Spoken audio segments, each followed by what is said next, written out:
Halo penonton pojok kamar. Kenalin, gue Cynthia.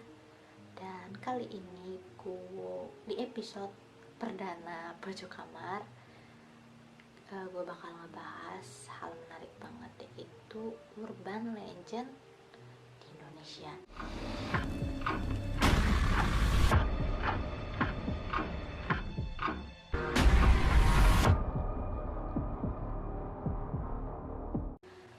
Nah, sebelumnya tim gue udah bikin question box di Instagram mengenai apa aja sih urban legend yang kalian tahu di daerah kalian.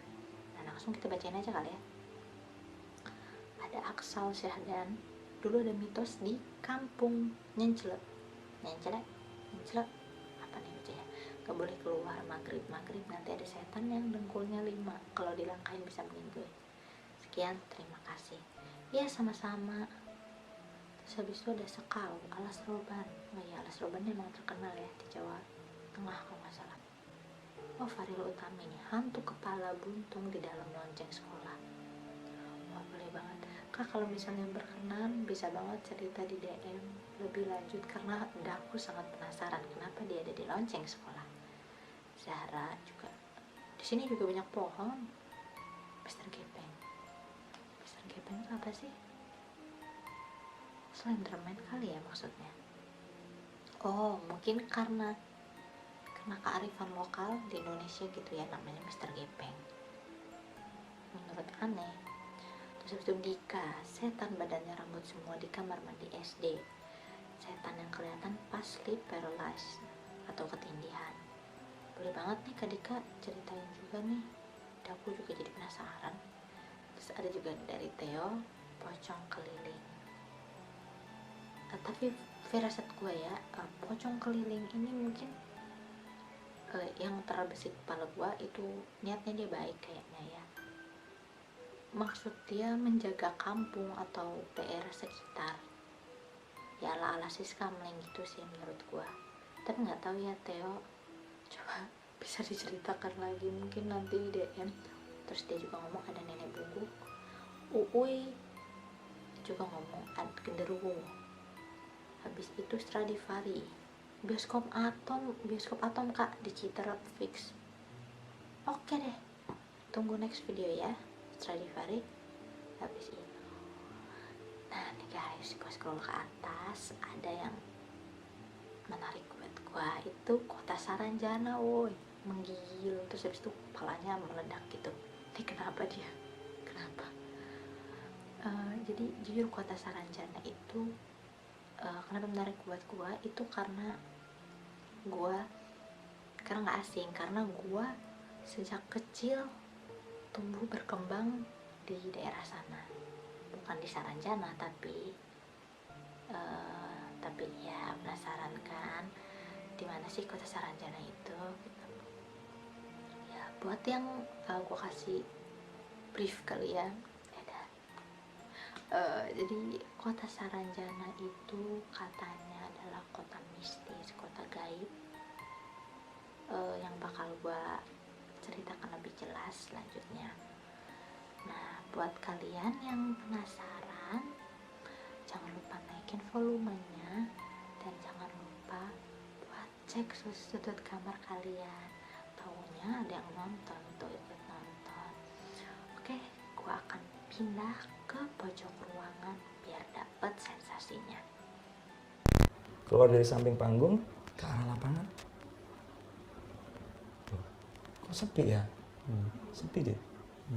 Nah, kota Saranjana ini diisukan berada di Kabupaten Kota Baru, Kalimantan Selatan. Masyarakat setempat percaya lokasinya itu ada di daerah namanya Teluk Aru, di pulau namanya Pulau Laut di Kabupaten Kota Baru, Kalimantan Selatan.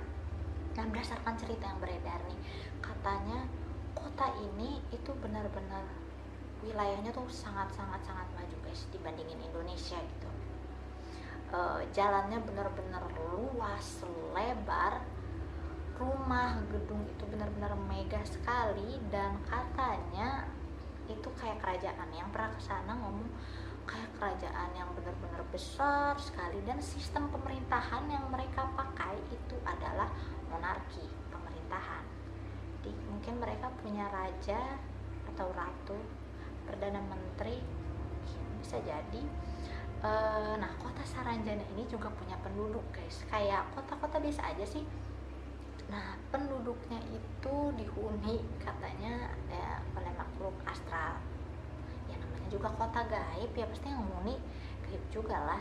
Nah, makhluk astral nggak kasat mata, dan ya itu dihuni sama jin Islam. Buat kalian yang nggak tahu jin Islam itu fisiknya hampir samalah kayak manusia, tapi katanya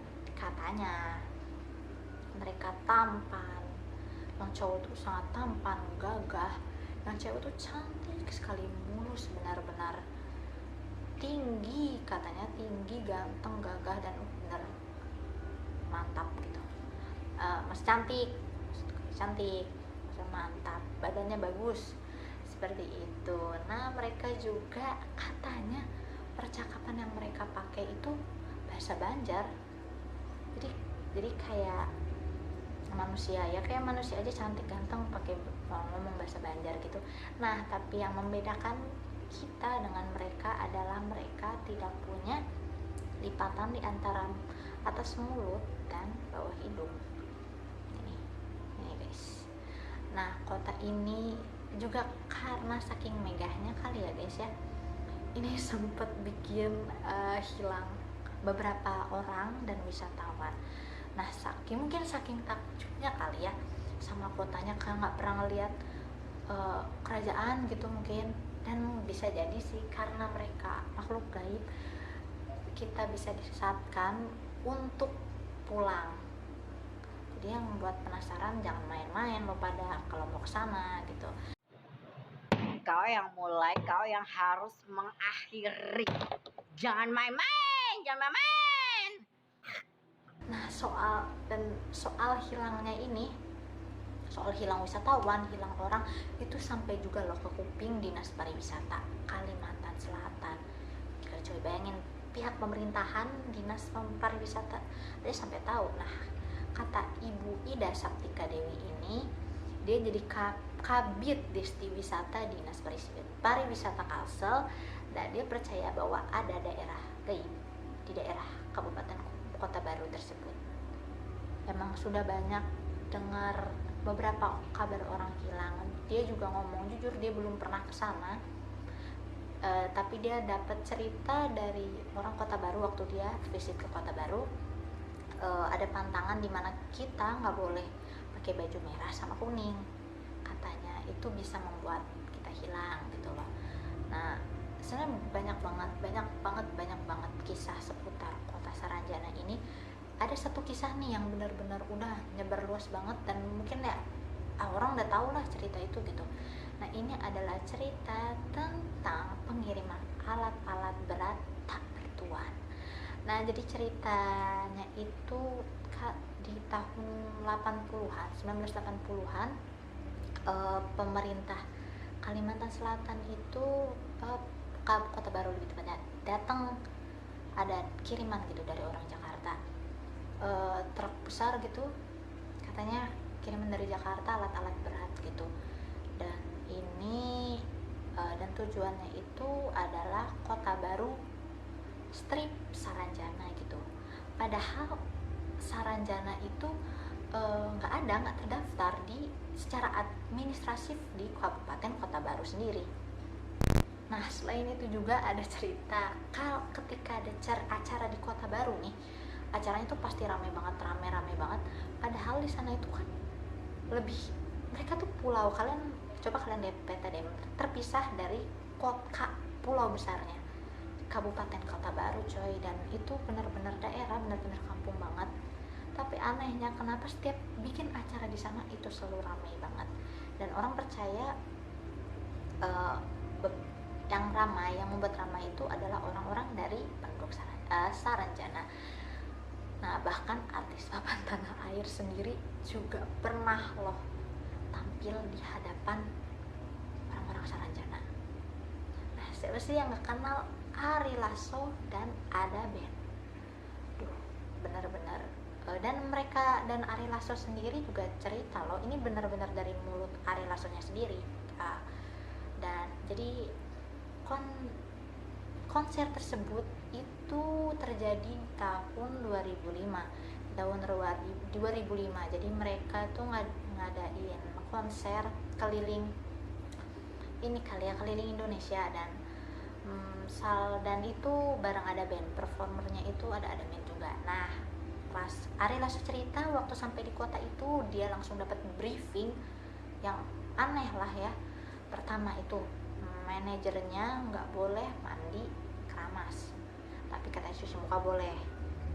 Dan bayangin itu mereka di sana di kota itu 3 hari, pantangannya nggak boleh mandi sama keramas.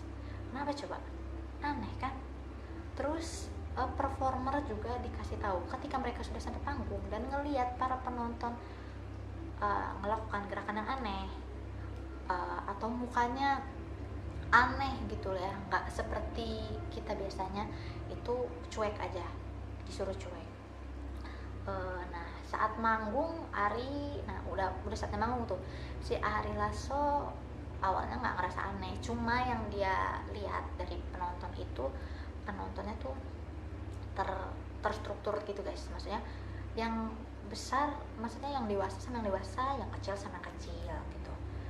Nah, setelah itu juga yang mereka ya gitulah joget-joget, dan ya Ari Lasso udah menurut dia apa salahnya sih kita biasa aja gitu, cuek gitu ya. Setelah itu kembang api muncul, itu tandanya acara sudah selesai, dan mereka akhirnya para performer disuruh untuk turun, dan kalian harus tahu mobilnya itu diparkir di dalam gedung itu.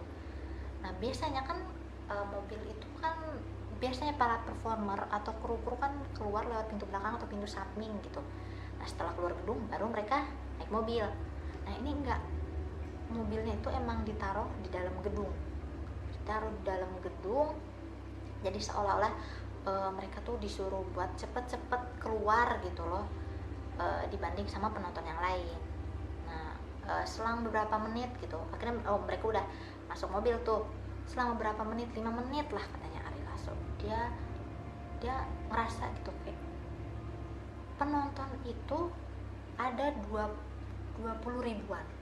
Saat dia manggung dia ngerasa benar-benar penuh banget, benar-benar penuh banget. Tapi setelah 5 menit itu lah, ini kenapa cuma ada ratusan orang doang lah ya. Kalian bayangin aja, dari yang penuh 20.000 orang gitu, tiba-tiba ratus, itu kontras banget kan, kelihatan dari yang penuh sampai sempit gitu. Nah, si Ari Lasso tuh coba untuk positive thinking, oh mungkin mereka lagi nonton di luar kembang api, dan emang lagi tertib. Gue kaget sih, orang Indonesia tertib gitu loh nonton konser, maksudnya cepet banget gitu loh keluarnya, jadi tertib, makanya cepet. Nah, setelah itu mereka berusaha buat ini kan, si Ari Lassonya berusaha buat logis, berusaha buat mikir logis gitu. Nah, sampai keluar itu mereka benar-benar sepi banget. Dipikir orang-orang tuh di luar gedung tuh pada ramai banget, ternyata sepi banget. Cuma ada orang yang naik motor, tapi itu benar-benar dikit banget. Dan di jalan tuh benar-benar nggak macet, sama sekali nggak macet, kayak cuma mobil mereka aja deh kayaknya. Ari Lasso tuh bingung nih, kaget deh, kayak nggak ngerti apa ini, maksudnya apa kenapa bisa kayak gini, kenapa. Dan ada kru yang nyeletuk, udah mas nggak apa-apa, biarin aja gitu, udah nggak usah dibahas gitu. Oke deh, Ari Lasso akhirnya ngelanjutin, dan mereka udah sampai ke hotel mereka. Nah, si manajernya itu kan tadi pertama dapat pantangan untuk nggak boleh mandi keramas, karena manajernya mikir mereka udah hari terakhir lah ya di situ, dan siap-siap untuk berangkat konser di kota selanjutnya. Manajernya mandi. Nah, ini janggal banget. Dan ini guys, setelah mandi ada yang teriak tolong gitu dari lobi. Nah, terus habis itu orang-orang pada ke bawah tuh, kenapa? ternyata kepala produksinya ngalamin kecelakaan. Jadi waktu dia naik motor buat ini beli rokok, nyebrang gitu naik motor, ditabrak sama mobil lah. Dan tangannya patah. Ari Lasso di situ gemeter lah ya, kayak wah benar-benar sial banget gitu. Kisah tentang Kota Saranjani ini sudah banyak keluar dari mulut-mulut masyarakat, dan tentang keberadaannya sendiri itu udah jadi rahasia umum buat orang-orang. Tapi data fisik itu sama sekali nggak ada di manakah Kota Saranjana itu. Bukti administratif juga nggak ada. Tapi pribadi gue sendiri, gue percaya tentang adanya kota gaib, karena kita itu hidup berdampingan dengan berbagai macam makhluk, coy. Kita hidup sama makhluk yang super kecil dan hanya kita bisa lihat dengan mikroskop tuh, kayak amoeba, ya kan, bener gak sih? Gue bukan anak IPA, sorry. Sampai kita berdampingan dengan makhluk yang cuma bisa dilihat sama orang yang punya mata batin. Yang ya gue nggak bisa. Nah, dan udah sih itu aja. Terima kasih sudah nonton video perdana Pojok Kamar. Jangan lupa untuk cek sudut-sudut kamar kalian ya.